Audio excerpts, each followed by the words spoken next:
What's up, guys? It's Dr. Tim Jackson with another episode of the Boss Body Podcast. Oxidative stress, we talk about it quite a bit, what can cause it. We talk somewhat about how to mitigate it, but I brought in an expert, Mr. Chris Burres. While I make every effort to broadcast correct information, I'm also still learning. I will double check all my facts, but realize that healthcare is a constantly changing science and art. One doctor or healthcare provider may have a different way of doing things from another.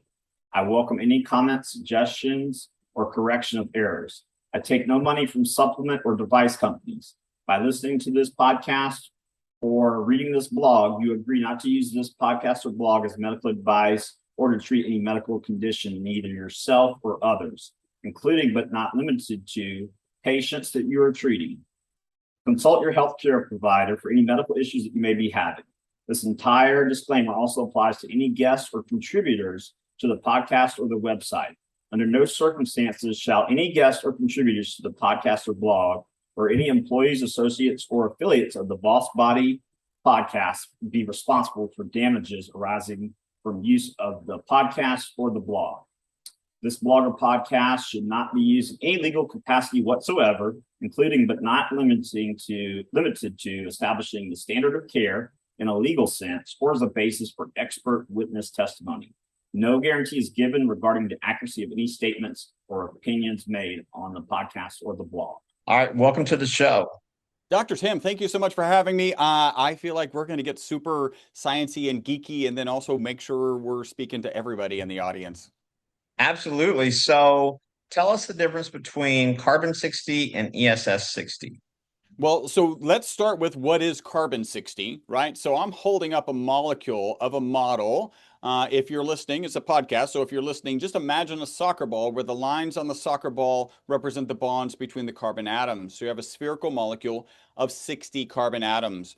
The molecule was discovered in 1985, actually at Rice University here in Houston, where our lab is based. And the three scientists who discovered this molecule actually won the Nobel Prize for that discovery in 1996. So a short 11 years from discovery to being awarded the Nobel Prize. They were awarded the Nobel Prize because the molecule is amazing. It performs as well or better than the current best material in almost every application. So it makes better inks, better batteries, better tires, better photocells. And this is sometimes when they're like, wait, Dr. Tim, this is a health podcast. He just said inks, batteries, tires, and photocells. No one in your audience woke up this morning, looked at their car and thought, I wonder what part of my car battery I should be taking on it. Well, maybe you have some biohackers. So maybe some did. Yeah. I wonder what part of my car battery I should be taking on a daily basis. And that story gets a little worse. They actually thought, because there's 20 shapes on the exterior of the soccer ball shaped molecule that are reminiscent of benzene. They have the same shape as benzene. Now, benzene is ubiquitous in our society, and we actually don't have modern society without the benzene ring. And as evidence, look around you and imagine everything that is plastic gone, because the foundational molecule is the benzene ring. Many medications have the benzene ring as the foundational molecule, including aspirin and a lot of detergents. So we don't have modern society without it. But when benzene is all on its own, it is known to be toxic and known to be carcinogenic. So you imagine 20 of those on the exterior of this cage, and scientists are like, that stuff is going to be toxic or carcinogenic. So they put it in a toxicity study. In that toxicity study, there were three groups of Wistar rats. One group was given water, the control group. One was given olive oil, kind of a semi-control group. And one was given olive oil with the C60 molecule. And I'll start kind of transitioning to ESS60 and then explain it. Instead of being toxic, the test subjects that were given the olive oil with the ESS60 molecule lived 90% longer than the control group. Wow. So the single longest longevity experimental result on mammals in history, peer-reviewed published research, that is a mouthful, is because of this molecule. Again, we call it ESS60. I'll describe that in a second, and dissolved in olive oil. I'm very proud to share my lab provided the material, and that original publication mentions my lab. So we are kind of the awesome OGs in the C60 space. Now, I'll tell the story, and there's a time where at some point we just said we had to come up with ESS60. And part of that is in a transition where we didn't want to be in the supplement market, because I think it's generous to say that the supplement market is challenged, right? Like that's a generous Yeah. description of the market.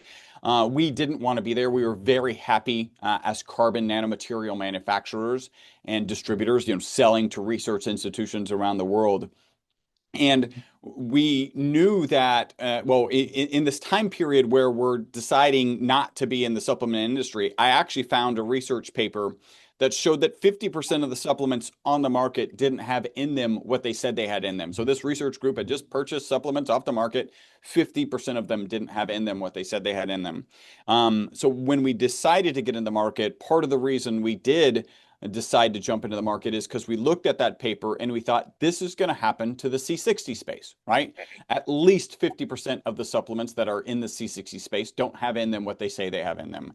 And it's actually much worse than that. And when we decided first to get into the industry, and then second, how are we going to express this? Because you've heard of C60, maybe much of your audience, typically at a biohacking conference, which would be a target-rich environment, less than 30% of people have even heard of C60.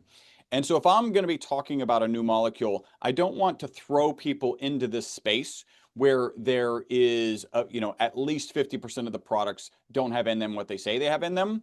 And so ESS60 is really what we try to focus on. And one of the things that accomplishes, we really do process our ESS60. There's companies in the C60 space talking about we use sublimated and we use never exposed to solvents, by the way, in a laboratory conceivable, in a production process ineffective. Like there's no way that's happening. It is absolutely being exposed to solvents. And then when you think about sublimation, super expensive process that those people selling a sublimated product, their product isn't more expensive. So that kind of doesn't make sense. And we tested all of the sublimated products in North America, and our ESS60 did better in terms of kind of residual solvents. So sublimating doesn't guarantee that you get rid of solvents. I'm getting super sciencey here.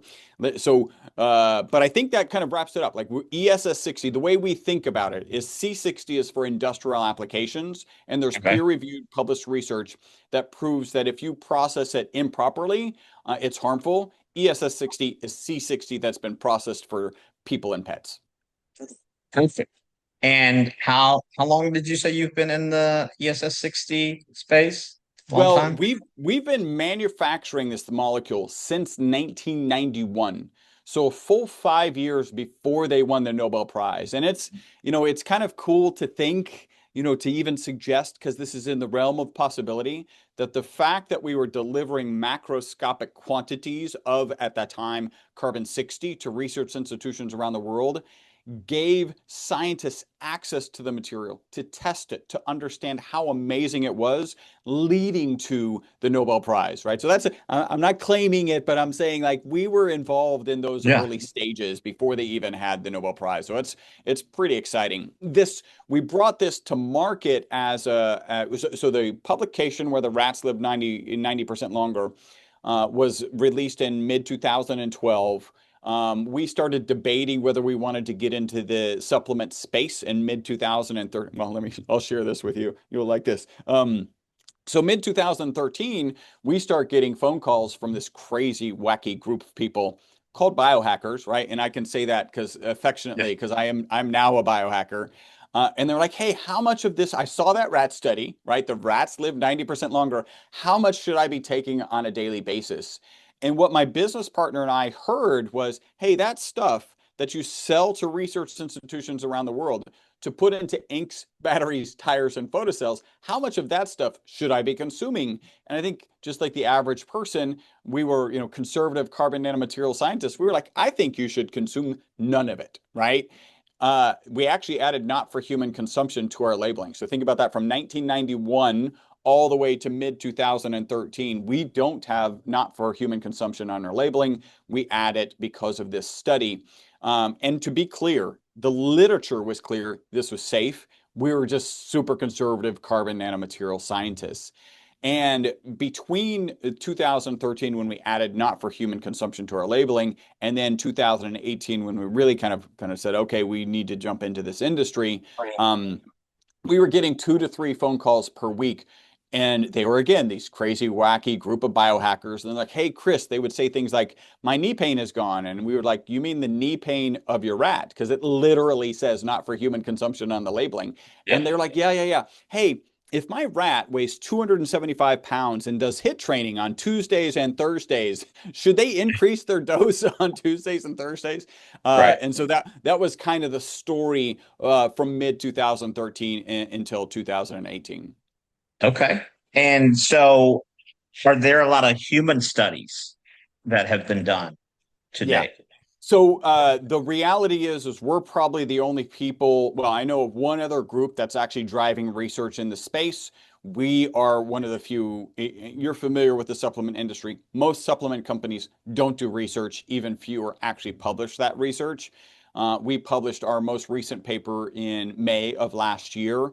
And we are continuing to do research. We actually just cut a $150,000 check for a research study to keep moving the research forward. We are in the process of so we have done, to my knowledge, the only study, and it's an ad hoc study. We got 10 people through it. We drove the research, and it's on sleep. So, so let me talk about that. So our most consistent testimonial is that people take the product in the morning, they report mental focus and energy during the day, and then better sleep that night. So I ended up on a phone call with a Benjamin Smar. He's an associate professor at the University of California, San Diego, and at the time was also a consultant for Oura Ring, right? The really great sleep tracker, one of the better ones on the market. And we were talking about, because that was our testimonial, was consistent about sleep. Hey, how do we run a study? Well, that was pre-pandemic, and it turns out the Oura Ring is fairly good at identifying COVID, and so he disappeared. You can imagine he was on press tours and working with the NBA, and like so he was gone. But we continued a survey crossover study with sleep. And again, it's only 10 people. We're working to get more through that. We're actually, I've got a meeting next week to talk about how we're going into clinical trials, which is pretty amazing. There looks to be some cost-effective ways to do that. So I'm really excited about that. But in that study, so it was crossover, we asked 4 survey questions. What was the quality of your sleep? How restless was your sleep? How quickly did you fall asleep? And then how did you feel the next day? So super simple. We collected 10 days of survey data before they tried the product, 10 days after they got on the product, 10 days off the product again, and then 10 days back on it. 100% of the participants reported improvements in sleep when they were on the product.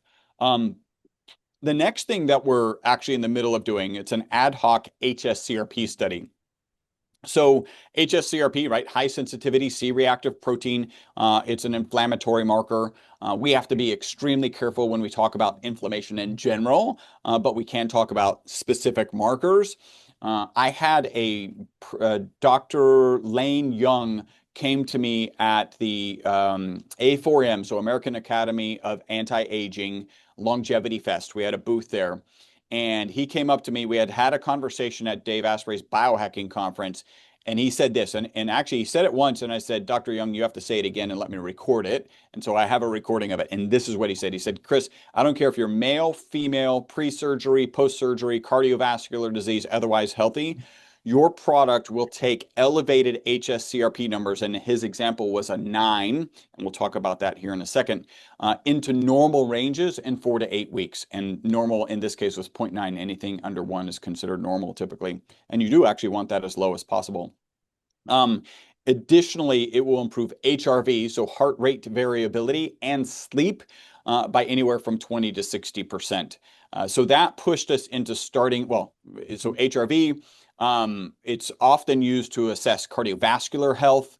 And I spoke to an oncologist who afterwards, who said an HSCRP of 9 to them means that you have cancer until they prove otherwise, right? That's a highly inflamed person. And to bring it into normal range in 4 to 8 weeks after Dr. Young's protocols weren't actually moving it. So pretty amazing kind of result.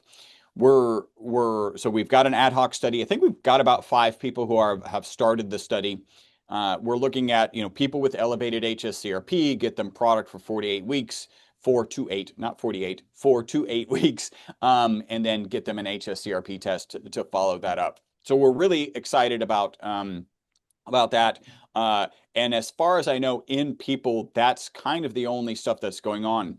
It's been tested in lots of animal models. And one of the actually, again, HSCRP related, I think it was about a year and a half ago, they did a study on the inflammatory status of beagles looking at HSCRP. And of course, the ESS60 molecule in, that may have been in grapeseed oil, not olive oil, same kind of situation, reduced their HSCRP numbers.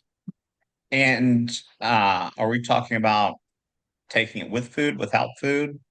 So we sell our product in olive oil, avocado oil, and MCT oil. Really, those are all foods, right? So you can take them with other foods or without other foods. We recommend the olive oil for two reasons. First, we're a science-based organization, and most of the research is on the ESS60 molecule in olive oil, so like stick there. And then the next is you actually get a higher concentration of the ESS60 molecule in olive oil as opposed to the other two. You get about 0.8 milligrams per milliliter in olive oil, 0.6 in avocado oil, and then 0.3 in MCT. And so, yeah, some people, it is a high quality extra virgin olive oil. So it will leave a peppery flavor at the back of your throat. We've actually had phone calls. Hey, it's burning my throat. Is it rancid? No, no, no. That's the opposite. That means it's really good. You may have been to like a chain restaurant where they'll put olive oil on a plate, and then some of them will crack pepper into that olive oil. And what they're trying to do is mimic the flavor of a high quality olive oil with that Okay. pepperiness, right? So, Gotcha. yeah, it's a high quality extra virgin olive oil. Okay. And the doses, I mean, I know it depends on the concentration, but we're talking 2 tablespoons, 2 teaspoons per Yeah, day. we tend to recommend a teaspoon, which is 5 mils, in the morning. We have a small amount of people who say that it will keep them up at night. That doesn't apply to me, but I'm also the guy who can drink a cup of coffee and fall asleep. Now I know I have an Oura ring. I know my sleep is not as good as it should be, but it doesn't keep me up at all. So we do tend to recommend. Now think about this. This is pretty dramatic to take something in the morning and positively impact your sleep at night.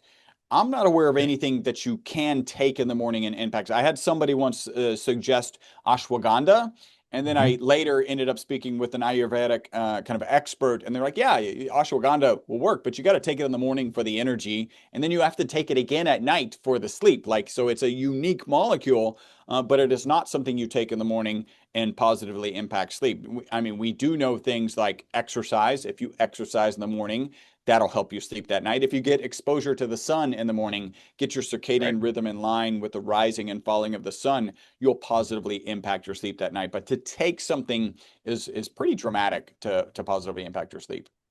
And so you talked about the boss theory. Now, is Yeah. that named after my podcast or what? I didn't even think of that. Sure. Well, that it Let's go also with that. stands.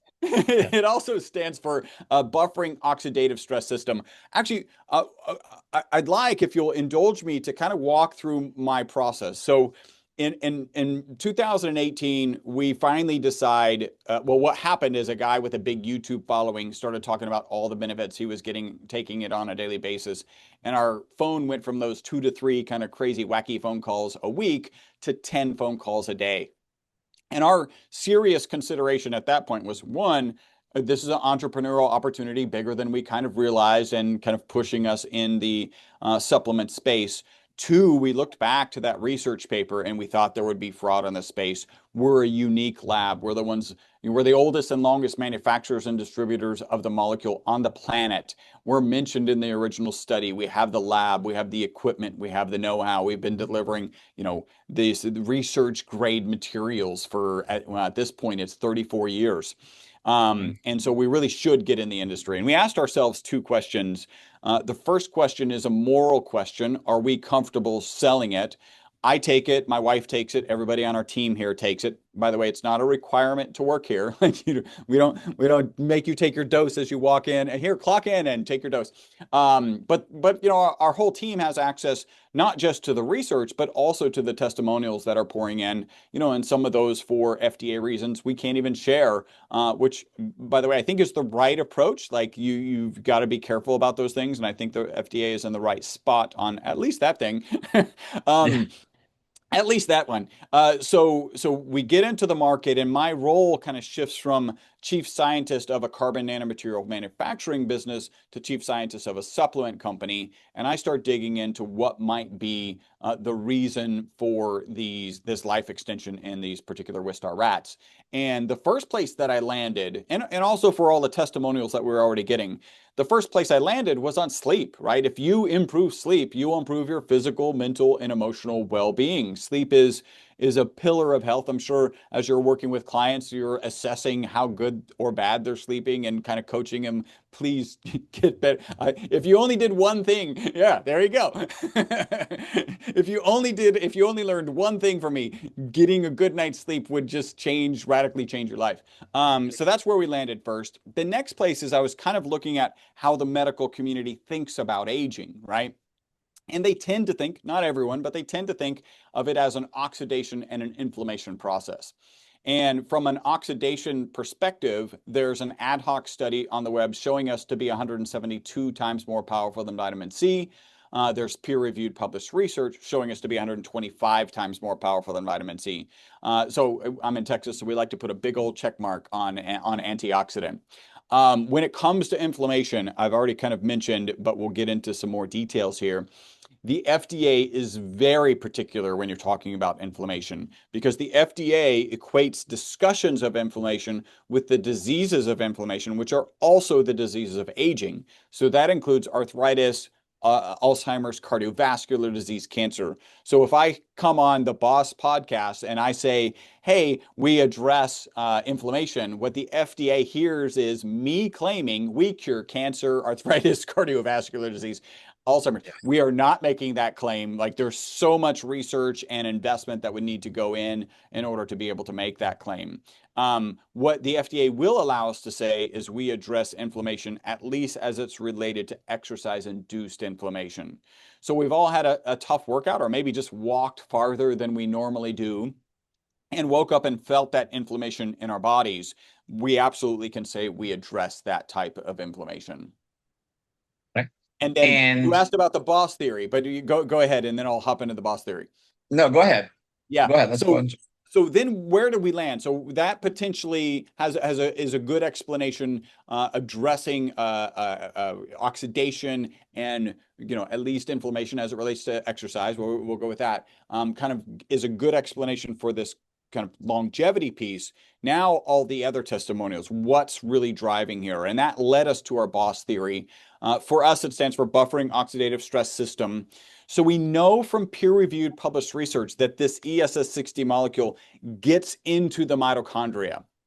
We also know from way back in the 90s when it was discovered, it can hold up to 6 negatively charged particles on the exterior of this cage. So here's what that looks like. Briefly, mitochondria, powerhouse of every cell.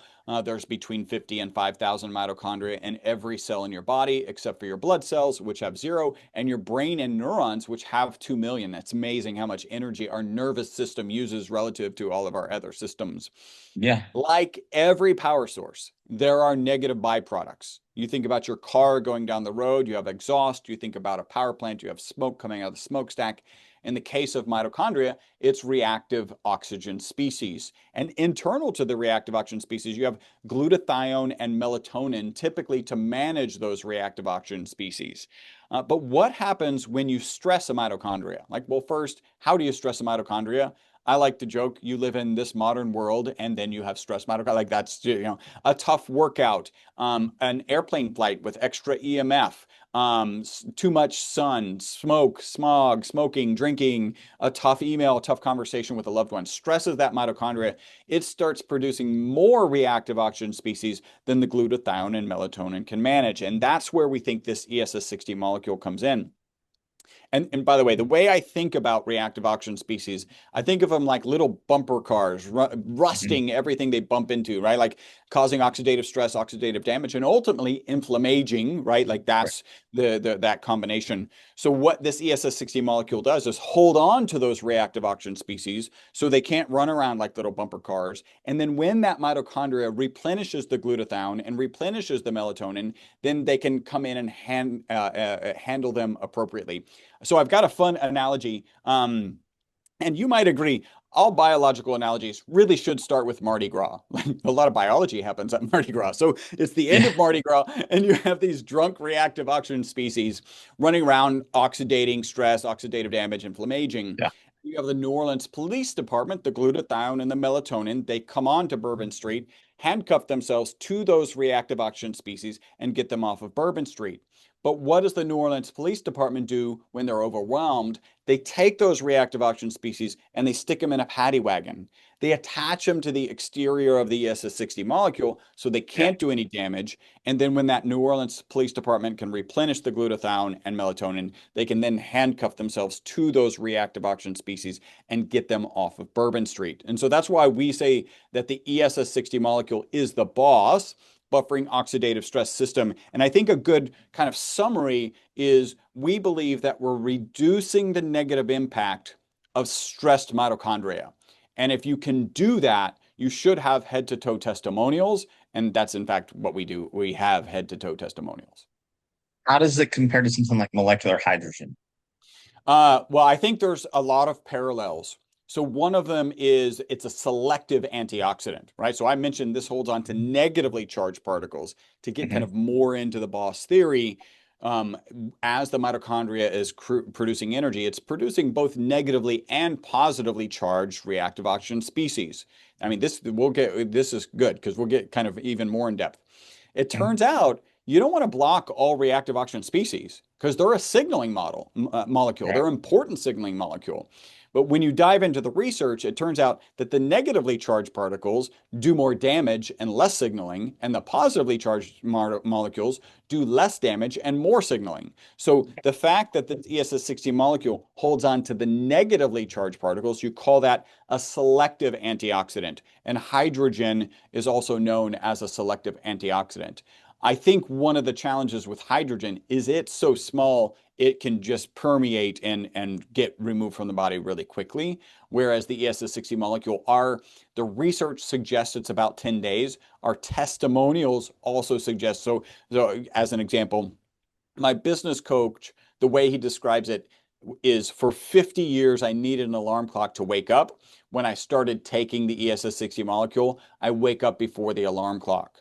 And it's kind of interesting because he's a business coach. So he's out on mixers and business dinners and there's late nights. None of that matters. He's still waking up before the alarm clock. But when he doesn't have the product at about 10 days, he starts to need the alarm clock again. And then he gets the product again. And so, like, honestly, over the last 3 years, I've had this kind of, hey, Chris, I'm waking, I need my alarm clock again, which is his subtle cue that he needs another bottle. Yeah. And so we believe that the ESS60 molecule is getting excreted in about 10 days. Okay. And do you have any testimonials from people who have combined it with molecular hydrogen, whether Um, through inhalation or orally? I mean, I have a hydrogen water bottle. I think hydrogen is probably good. I do maybe because I'm using the ESS60 molecule, I don't really notice a big difference. But yeah, we have some people. There's one guy on the web who thinks about the ESS60 molecule, hydrogen, and red light therapy as the trifecta of mitochondrial support. Actually, Yeah. I'm sorry. It's ESS60 and methylene blue. This is my mind tricked me, but methylene blue and red light therapy as the trifecta because methylene blue is the thought process is that it's actually helping in the electron transport chain, so to increase the energy production, and then you've got the ESS60 molecule holding on to the negative byproducts and the red light therapy supporting that mitochondria. Is it But Dr. yeah, John? uh, it's Belkowski, Mike Belkowski. Oh, yeah, yeah. I interviewed him as well. Yeah, he's a sharp cat. Yeah. So thinking here. So I would say with the molecular hydrogen bottles. I don't know which one you have. I had one years ago. I dropped it and broke it, but it didn't matter because most of them don't generate a high enough concentration. I have a machine, it's just not over here. But normally when I'm up here, I'm breathing the gas. So I imagine those two be quite the duo. But my question was going to be around study, and I think there's been a few showing that, you know, post training, post workout, using antioxidants could blunt the training response. But that hasn't been the case for me. Like I Yeah. use molecular hydrogen as soon as I get home, and I keep just getting stronger. So I think there's a couple of things to point out here that are really valuable. So there's a guy, and he's the first one who really brought this to my attention. His name is Chris Gethin. He's got a big following on Instagram. He's a former bodybuilder, and he was actually doing a presentation at Dave Asprey's Biohacking conference, and it's kind of cool because he's got a big following. So I'm like, there's a little uh wooing, like, oh my God, he likes our product, that's amazing, Yeah. really really exciting. He came by the booth, he said, hey, I'm going to talk about your product tomorrow in my presentation. And in my mind, it was like, oh, he's going to talk about antioxidants and he's going to talk about anti-inflammatories. No, like the last 4 minutes of his presentation was about MyVitalC. Like, so that was pretty awesome. And the point he's making exactly what you're talking about, which is you don't want too many antioxidants. What you do want is selective antioxidants, right? Because after your workout, you want that signaling, and that signaling is provided by the positively charged reactive oxygen species, and you don't want the damage that's caused by the negatively charged, and that's where this holds on. So I have another analogy that I think is pretty good. I'm going to preface it. No, we'll jump into it, and then I'll talk about. We have a two-time ultra running champion who loves our product and says very unique things about it. So we'll start with this. So Anthony Kunkel, two-time U.S. ultra running champion. He run a U.S. championship at 50 miles and a U.S. championship at 50K, which is 62 miles. And my first conversation with him was spectacular because he said, listen, Chris, I was taking your formula. I was using one serving, so 1 teaspoon. I didn't really notice anything. I joke, like a great biohacker, he tripled the servings. By the way, don't triple everything. There's lots of things that you like. Rapamycin would be a clear and obvious example. If you're playing around with that, don't triple it. Yeah. But he tripled it, and his statement was, I felt, wow, this could easily be the difference between somebody having running as a hobby and somebody having running as a career. He went on to say, I don't believe that you speed exercise recovery. I believe you prevent damage in the first place. And the reason I say that is because on the last 5 miles of a 50-mile run, which is a phrase you will probably never hear ever again. Right. I will only ever hear it from Anthony.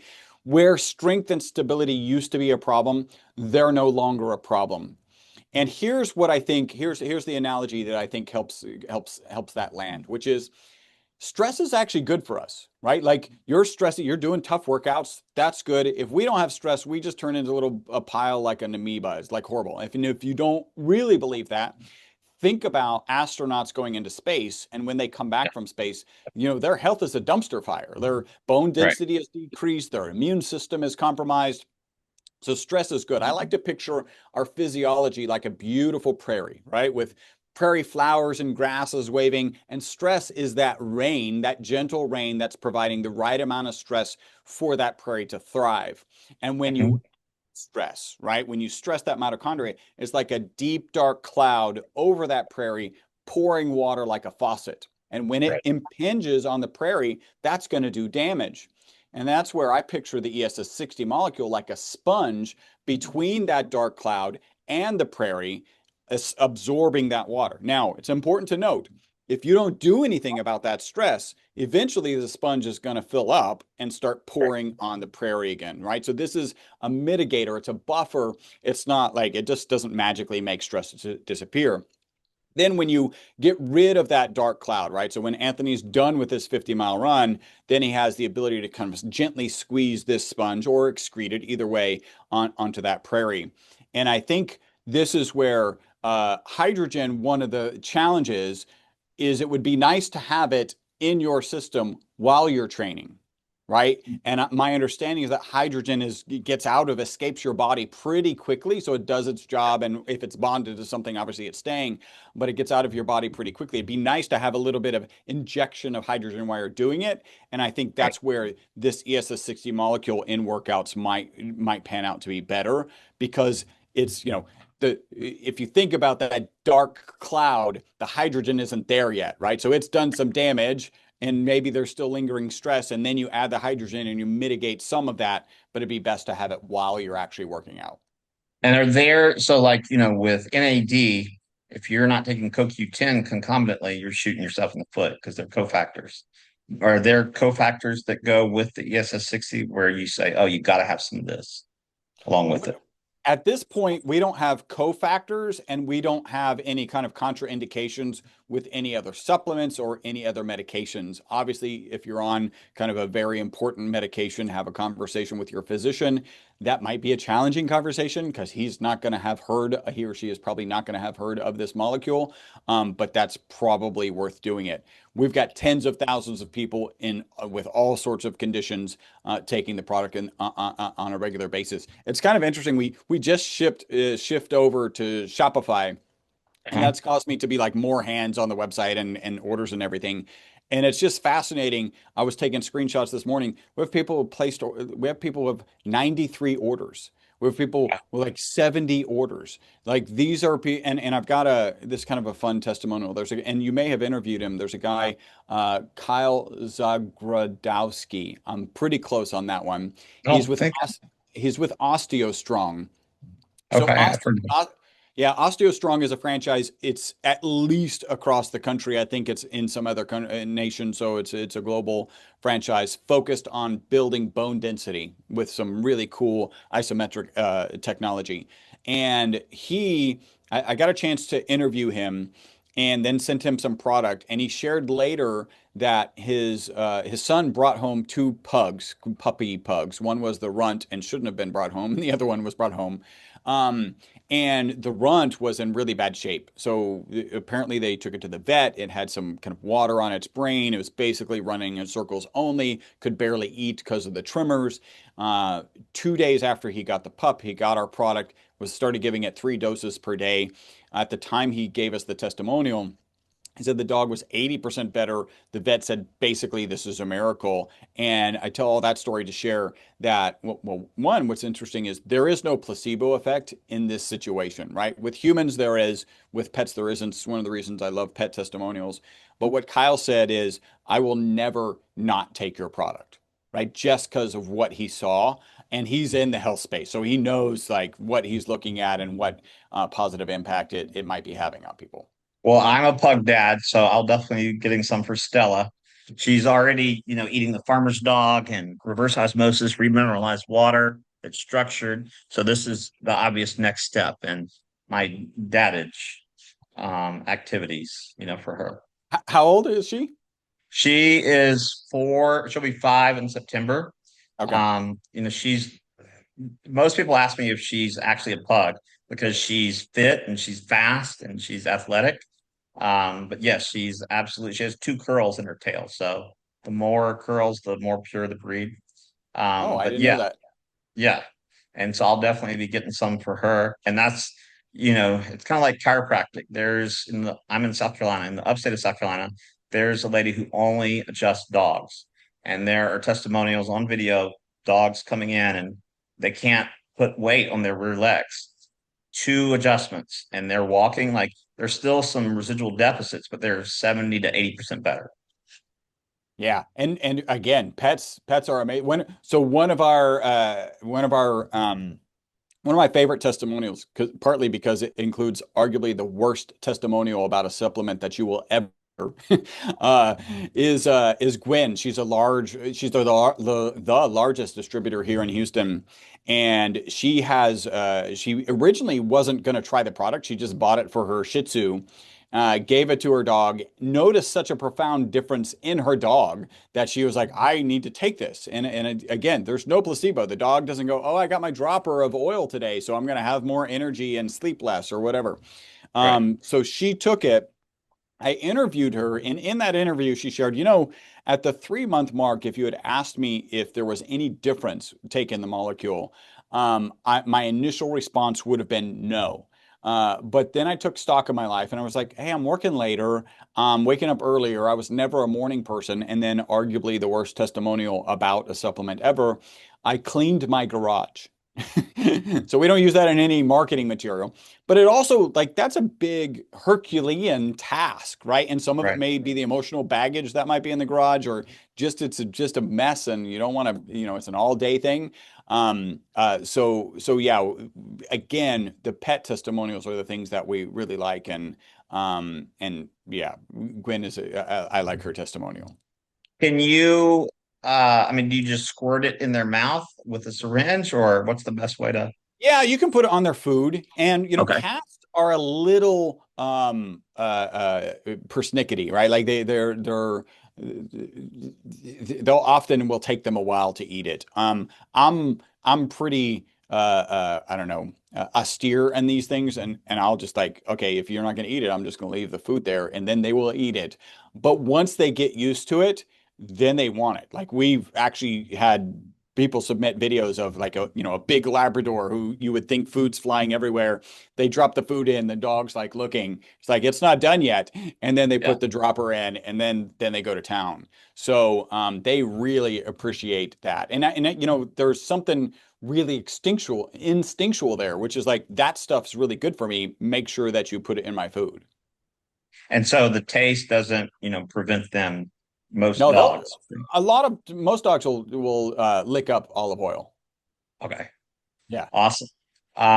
What's something you know today that you wish you would have known 10 years ago? Oh, that's a great question. There are I could go a lot farther. Let's see, but just 10 years ago.